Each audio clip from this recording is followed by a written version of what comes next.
an actor's job is to almost show up on set as a child, childlike. Let your emotions be more freely and less captured. Right. And so that's what that's about. But it's difficult and it takes a long time to learn, and it's being extremely vulnerable and learning how to do that. Very nice. Okay, I really like that because that's totally along the lines of what Natalie Portman was saying in her master class. So as I show you this, I'm about to show Dalton a scene where right now in the studio, Brennan's over there giving us some background music. Shout out to DJ Val. And I'm right here with, do you want to go by Dalton Baker Reed or Dalton Reed, or what's your name? Dalton Baker. I was trying to do Dalton Reed for a second and it didn't work. Dalton Baker, okay. Dalton Baker. Dalton Baker, that feels better to me too, so we're gonna do Dalton Baker. And I'm actually just gonna set this up. We're gonna talk for a minute before I show you this video of yourself, okay? Okay, so here we are at our in-home studio. We have DJ Val. I'm Bailey, obviously. And I'm Dalton, obviously. Just kidding. Right. No, for sure. This is why we're here. This is why we're making this. Is because we need to know who Dalton Baker Reed is. Dalton Baker, no Reed. Okay. If you wanted to go with Reed, I think that's okay too. I didn't hate it, but the whole reason why I even switched to Dalton Reed from Dalton Baker is because of when I booked something a little while, like one of my first jobs, and SAG Dalton Baker was there was already a Dalton Baker registered. Oh, okay. So I needed to switch it. But then like anytime somebody would call me by that name, I'm like, what? And so I was like, just call me Dalton Baker and I'll figure it out later. Cool, I like that story. So we're gonna stick with Dalton Baker. So Dalton Baker needs to become a household name, obviously. Same with we have DJ Val. Brendan, do you still want to go by the alias DJ Val, or do you I want like DJ Val. I like Rather Val too. Rather Val? That's just the Instagram tag, so it's hard to go away from it. Okay, Rather Val. So we have Rather Val. The company's name is Rather. I love it. I'm so on board. I like Rather Val better than DJ Val. Rather Val in the house. Rather Val. I think there are DJ Vals too. Okay, so we have Rather Val here doing our background music, which is key to pretty But much. I don't know. I haven't made up my mind. I think we have. I like Rather Val. Yeah? Let's just make a decision. We can always change it in the future, but for now it's Rather Val. Yeah, I like Do you like Rather Val? Oh yeah. Oh yeah, that's right. So we're here and we like to practice our creations, right? And so right now I am directing and Brennan is on sound and audio, and we have the talent here, Dalton Baker. And we are running through some scenes, and you want to explain what the scene is that we did? Yeah. So, like, it was oh, okay, that's right. I was writing something down that was, like, I was really excited about, and I had to come and act kind of like a child, in a sense, like, be extremely excited about it, right? And then close the book, and then as I sit down, transition into more of a Matthew McConaughey, more just older, wiser, chiller, like, Rugged more, bad boy. Yeah. Kind of, oh, I didn't know about the rugged bad boy, but I was... Sorry, I just added that part in. We're going to do a few takes, but before I show him his first take, Yes. I'm summarizing on some of the tidbits, and obviously we're going to get into his point of view later, but I did want to share hashtag ad masterclass. Hashtag masterclass. Oh, I actually, one thing I forgot to do a technique before the first take. Okay. I'm going to do a different technique, and so we can kind of see the difference with it, too. Oh, I love it. And so after, I'm going to record it after this, and then he can explain it after the fact, because I think that once he runs through it on screen, on camera, then he will feel a little bit more comfortable talking about it, and it'll give him some better insight. It's going to be good. But the one thing that I learned from Natalie Portman is she said, the people who are the best at acting have the best imagination, because you have to come from a point where you're imagining everything is happening. You're imagining you're this person. You're imagining that you just found out that you got cheated on. You're imagining that you just came in, and those aren't your shoes. You know, those are the things that you have to be able to imagine. So if you can't be a good imagination station, then you're probably not going to be a very good actor. And so many people spend so much money and time on official classes, and if they don't have that key component, it's just almost a lifeless body. Life experience is really important with that too. Okay. Because what it is it's all the key to being able to do that and have that imagination is to understand emotion and understand experience, and the only way that happens with the more life experience you get, right? Mm-hmm. As like a child, you're very vulnerable naturally, you're very open, you express your truth. And that's something we have to learn, we have to relearn as we get older. We bring everything in, and as an actor, you have to learn how to bring everything out. And so a part of doing that is taking the moments within every day and understanding each moment. What is it? What are you doing when you're sad? What does that feel like? What are your facial expressions? What does it feel like when you're happy? And what does that transfer of emotion feel like? Everything we do, how we communicate, is through a transfer of emotion naturally. And so you have to really understand how to bring that emotion to the surface, and that comes with a certain level of vulnerability. Okay, I love that. Being more present, almost, it sounds like you're saying, you're being more aware so that you can recognize these different emotions, so when you're specifically asked to go back to them, you can find them. It's almost like having an organized purse versus a chaotic purse, right? Yeah, absolutely. It's just like, if you need your chapstick at a certain time, you don't want to have to dump out the whole thing and like be like, okay, where was that and what did I do with that, and like take a long time to figure out where that is. You just want to be able to be like, oh, it's in my right zipper pocket. You know, when you want the emotion of confusion or sadness, you know, you want to be like, I know how to find that and I know where it is. Because I think under pressure, tell me about set life actually, like. Yeah. Yeah. What that's like? Yeah. What is that like? So let's say you have never been on a movie set or a TV film set, okay?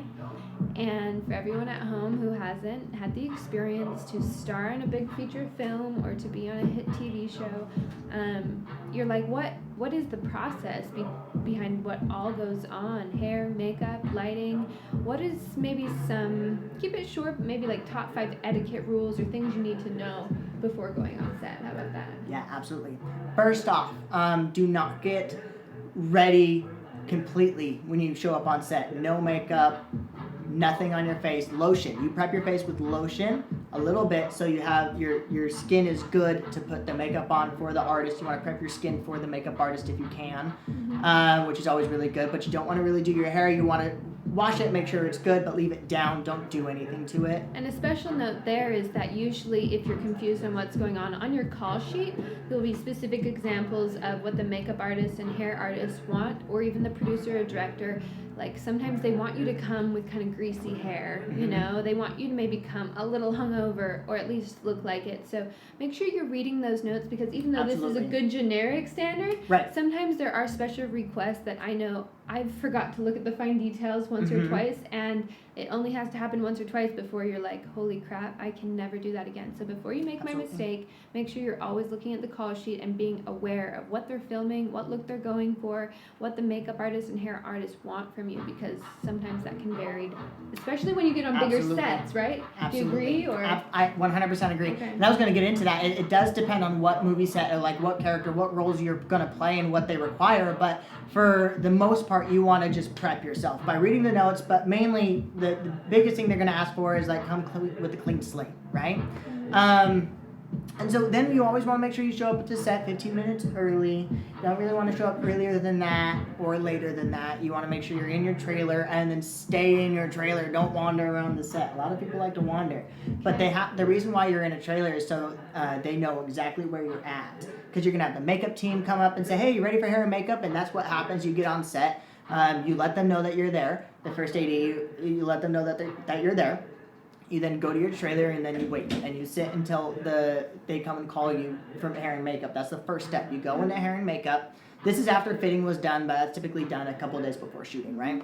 And so then you go into hair and makeup. You get all of that done, and then you go back to your trailer and you don't move. I'm going to interject in there and really emphasize the importance of timing here. Every minute in the industry, depending on the project, it's costing. So if you're off talking on your phone, making selfies, very unprofessional, by the way, like don't do that. But make sure that you're on time. Don't be coming in 15 minutes late with a Starbucks in the hand with your shades on. Like, don't do that. Yeah, it's so bad. That looks so bad, and you'll probably have a hard time getting another job if you even got a job in the first place. Absolutely. 100%. Okay. And I can actually get into the importance of understanding the industry as a business, and so you treat it like one, and as a result I've been able to book more because of it, and I can explain that later on. But the biggest thing is, hair and makeup, back to your trailer. No photos, like you were saying. Do not. You can take pictures for yourself. Yep. Only in the trailer, not on set, unless given permission. Unless they're promoting it, sometimes they'll have, I shouldn't say often, but sometimes they'll have a special promotion and you'll be instructed to hashtag or post certain content. Of course, do it then. That's part of your job. Yep. However, I just got done filming a movie in Canada, and the case was take pictures, make sure you tag us. No videos. And so no videos, but you can take pictures, make sure you tag us. You have to tag them if you're going to post a picture. And I thought it was a good trade. They're trying to build up that natural audience. Or a term that I'll hear on set often is it's an open set or a closed set, even depending if it's a photo shoot or a production studio. They'll let you know if it's an open set, then that means that pretty much anything goes. But that being said, there is still something so unprofessional about like Instagram selfieing your entire makeup being done. That's very unprofessional to the makeup artist and the hair artist, and it like really takes in on time, and it's like there's a difference. Like, be tactful, be professional, use your brain. Don't act like this is like your first time at a star studio and you're like, right. that just doesn't look good. Exactly, not at all. And since this is a very competitive industry to be in, you can be replaced like that. Somebody is always reporting to somebody else. And so you never know who is who. And your makeup artist, they do play a very important role in the whole entire production. They're the ones that make you look the way you need to look, and they follow you around on set and make sure that you're looking like the character. And it's your job to deliver that character, but without them, nothing looks the way it's supposed to. And so you make one of them mad, and you've kind of got a problem on your hands now. And so, because they know who to talk to, and typically as an actor, you don't. And for special interruption, pause for an ad. That's why Dalton and I right now, later on you'll see us in full hair and makeup, but because we want to show you, especially all you casting directors out there or anyone who's hiring, this is Dalton and I think it's important to have some pictures of yourself and even some video of yourself with no makeup and no hair. Yep.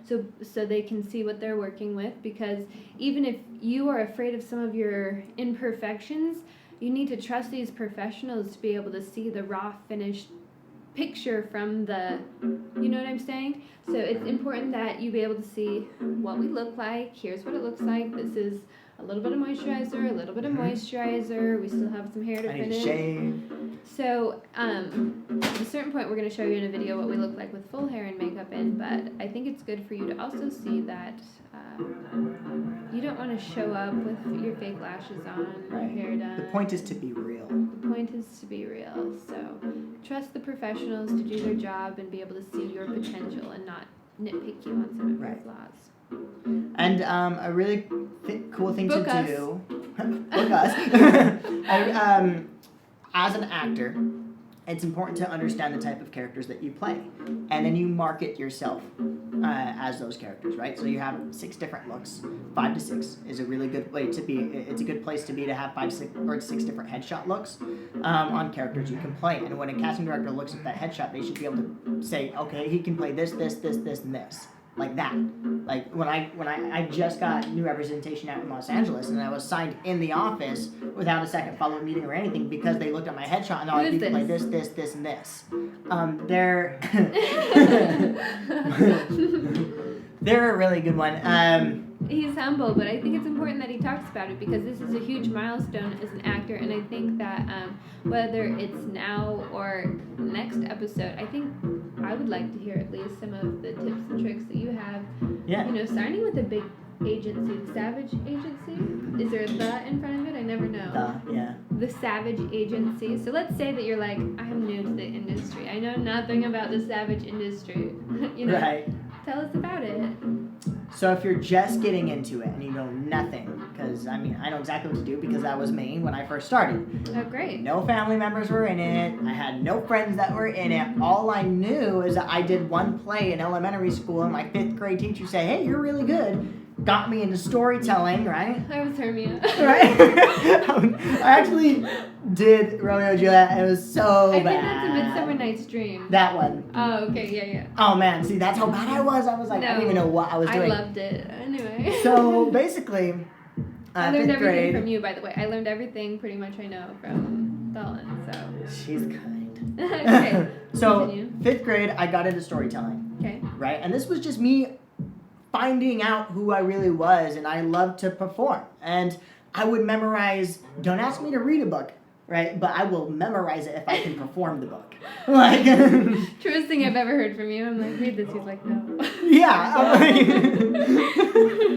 But if I get to perform what I read, then I'm all about it. I was like that naturally at a young age, and so I would memorize every word and retain everything, and then perform it. And then it kind of, I started learning more and more about acting. I went on Google. Google's a great place to go if you're unfamiliar with things, right? So I went and I said acting classes, and there was, just so happened, there was one opening down the street from where I was. So cool. Now, parents, right? They understood I wanted to be an actor, but they didn't understand it to the point to invest $300 a month into the classes. Right. And Right? I feel like a lot of people feel that same way. Parents or people Yep. like, okay. But people love to help people. So what I did is I went up and I said, I will wash your windows, I will clean your bathrooms, I will sweep the studio every day after class. But let me just be in your class. Amazing. And I ended up being the lead for like a year straight in their programs. I mean, they were bad, but Hey, I was no, little. that's I mean, amazing. but it was great practice. And I they put me in their triple threat class, and because they were being very kind. But I got to learn a little bit about everything, and it was a great experience. And I traded service. Like, I found a way, and that's typically when you start. That's what I'm getting to. Everybody's start is different, and it's gonna be difficult for the most part. And there's always a way, though. I love that you say, he mentions it was bad, and he kind of laughs about it because they were young, but I think that's a really important tip that I have for anyone who's an aspiring, really anything, but actor or actress in this case, is that before it gets good, it has to be bad. Has to. You know what I'm saying? You can't grow to the height that you're at and skip 4 feet. Right. At one point, you were exactly 4 feet. You Yep. have to go through the whole process. And so whether that is when you're in the 4th grade, when you're in the 5th grade, when you're in that high school, Joseph in the Technicolor Dreamcoat, because we know we've all been there. Whether it's in the shower or in front of your spouse or your friends or when you're drunk, at some point, you're going to have to fumble a little bit. You're going to have to do that T work. You're going to have to really build up to that I have a really good star. story on that. So don't be afraid is what I'm saying. It's going to be bad and you have to be uncomfortable with that. Does that make sense? Absolutely. Uncomfortable is the biggest word right there. Uncomfortable. Be comfortable with being uncomfortable. Really. Love that. When it comes to And knocking doors, when it comes Yep. to being an actor and actress or taking big chances, it's going to be uncomfortable just because there's change happening there. But change isn't bad. not at all. So Change is inevitable. And how you handle change is completely up to you. And so, who you're going to be in 10 years from now is different than who you are today. Naturally, it's going to be like that. But you got to move and push that direction of who you're going to want. You have to know that since change is already going to be there, who do you want it to be? What do you want that to look like? And then put yourself in that direction because it's going to happen regardless. And if it's not organized, then you're out of control. And in 10 years from now, that's how you end up more depressed with more responsibilities or things that are keeping you trapped. And it's not really what you want to do in life. And it's really up to us to just push it in the direction that we want it to go. But yes, I'm going to add to Yes. that right now. So I was talking to Dalton, maybe it was yesterday, and I was telling him a story that my husband, Brennan, on audio back here, actually shared with me, and he can chime in if I say this wrong, but his boss, Adam McClellan, had told this story to him, and I really loved it, and it was about the American bison, and how the American bison, when there's a storm... Bison? Rather than running away from the storm and prolonging the inevitable of the storm eventually catching them, and it's just extending their period of pain, so to speak, the American bison actually turn and run into the storm and just directly under it and hang out on this other side while it finishes out over here. And that's really impacted him in his life. And when I heard it too, it like hit me like a ton of bricks, because how often do we try and put off the inevitable change that we're actually praying every night for? Absolutely. You know? I loved that story. That really like hit me hard to be like, I do that all the time. So I kind of want to hear your opinion. I'll tell mine on how my experience with running through the storm, Okay. where it started, and I want to hear yours with makeup. Okay, cool. So mine basically, so after those acting classes, I got into my first agent. It was a small town agent, right? I'm not with them anymore, but it's kind of like where I started off. Met an acting coach named Yolanda. Amazing, still my acting coach, right? But she was honest. She was the most honest coach I've ever had. I'm so grateful. She told me the truth. And the truth was, when I first started, that I wasn't good. That was the truth. Nobody else was willing to tell me the truth. And I've stuck with Yolanda for the past 10 years now, and all she's ever told me is the truth. And because of that, I've been able to really better myself. But I went to her class for a couple years straight, like, right? And so we went to her class for a couple years straight, and I was always the one that would volunteer first. I wanted to know. Like, it didn't begin like that, but once I learned that, I want, because I kept doing it, I made my own decisions. You have to be confident with making decisions in this industry, and especially with characters. Mm-hmm. And when I would let other people go first, I would question all of my decisions, and then I would do what they did, and then I would mess up. But when I started going first, and I started saying, here were my decisions, give me honest feedback Ooh, on my that. decisions. Okay, I love that. On my decisions. That's when I really started to grow. And she would give me honest feedback. And I made myself go first every single time after that. And I was like, these are my decisions. Please give me feedback. And I was able to look at truth, the truth of where I was, and scale it. Because I was avoiding the truth, I was actually I was wasting time, really. And the more you avoid it, the more time you waste. Because eventually, if you want anything to grow, you have to face where you're currently at, and what does that look like? And what is the first step to improving this? I love that. That was me running through the fire, was saying, I'm going first every time, and I'm never missing a class. I love that. Yeah, so, but I want to hear yours with makeup, because I know we all have a story. And then we're going to get to the Savage Agency. Oh, yeah, okay. Okay, so I guess mine was, I don't even know if there's a start to it. Remember, it's hard when people are like, when's your first memory and stuff Right. like that. But I guess in my mind, it's always been for me,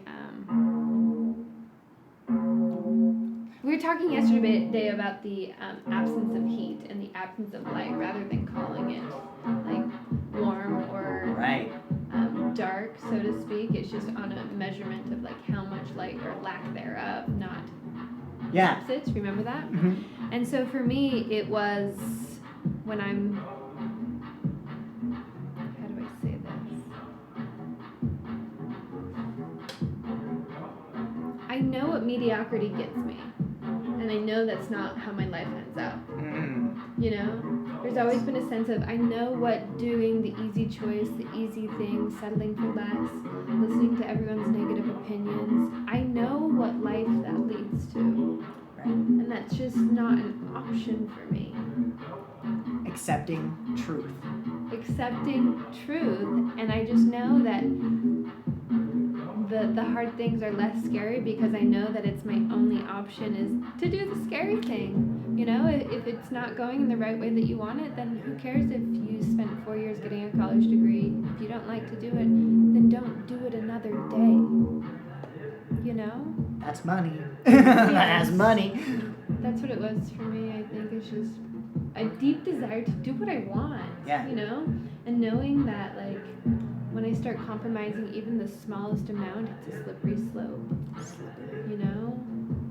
Slippier, more slippery than any slipping slide you've ever been on. I have been on some pretty slippery slides.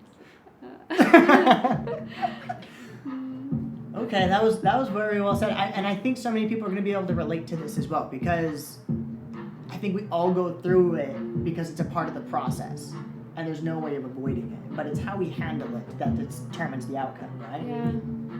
So that was very logic-based, I guess. I guess that's my brain, but just like logically, I know that I have one of two options. I can be mediocre and settle into what feels easy, or I can be excellent and choose to do the hard thing again and again. Choose to go first, Right. you know? Choose to So let go of one trapeze to touch the other, but you understanding that there's going to be a gap in between where you're not holding on to anything, and if you only look at it like short-sighted, phased in on that, you'll panic because you're like, nothing's holding me up, I'm going to fall, but you know that you're about to grab that other trapeze, so you're chill, you're cool. So your way of running through the storm is by making decisions every day on what you want it to look like.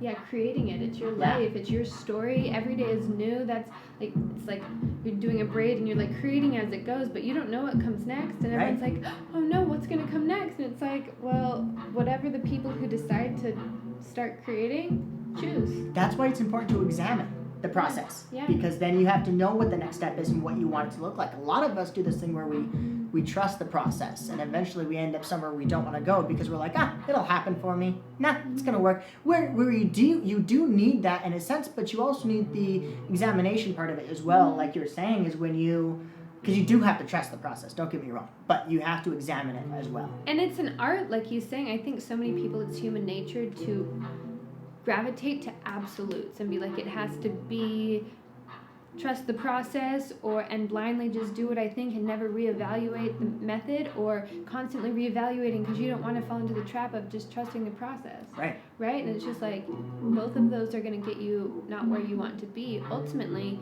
you need to be an artist of your own life and be able to manage those ebbs and flows and make quick decisions and try and see the biggest, broadest picture and trust that you know that you can't know everything, but you have a good brain on your shoulders and you're going to do the best with what you have in the quickest amount of time possible. And like, the better the art, the better the hitter, right? Just like in baseball, so to speak. Right. And it just, you need to, here at the end of the day, our life is determined by our, now I'm forgetting the word, but it's, what is that word? Our, it's such a common word, and it's like right there, I just can't say it.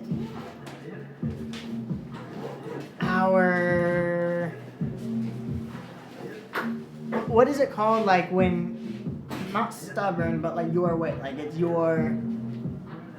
Determination. No. It's your, not Brennan, duty, but it's like your... Purpose, your...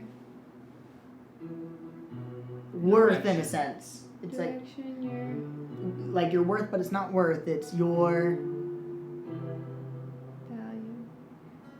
In a sense. But what's the word? But basically it's standard. What?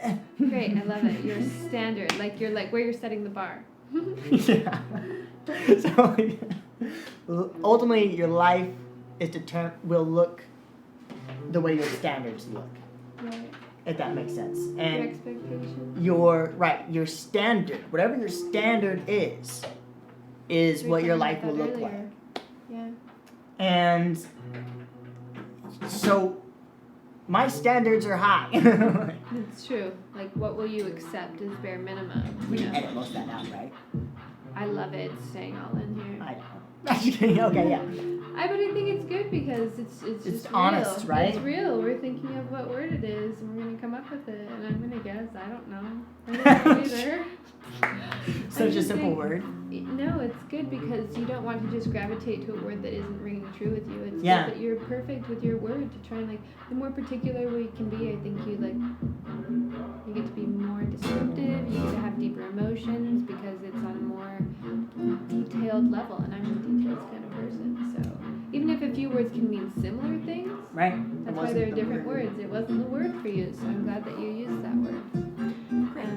I'm gonna make some lunch, and we might do a little makeup, and we'll get back to you. Yeah. And we're gonna talk about how to choose an agency, and when's a good time to get a big agency where you're like the small fish in a big pond, or when it's time to like, what should you do when becoming an actor or choosing an agency? So next with Dalton Baker, Bailey, and rather Val on audio, we will be talking about the Savage Agency.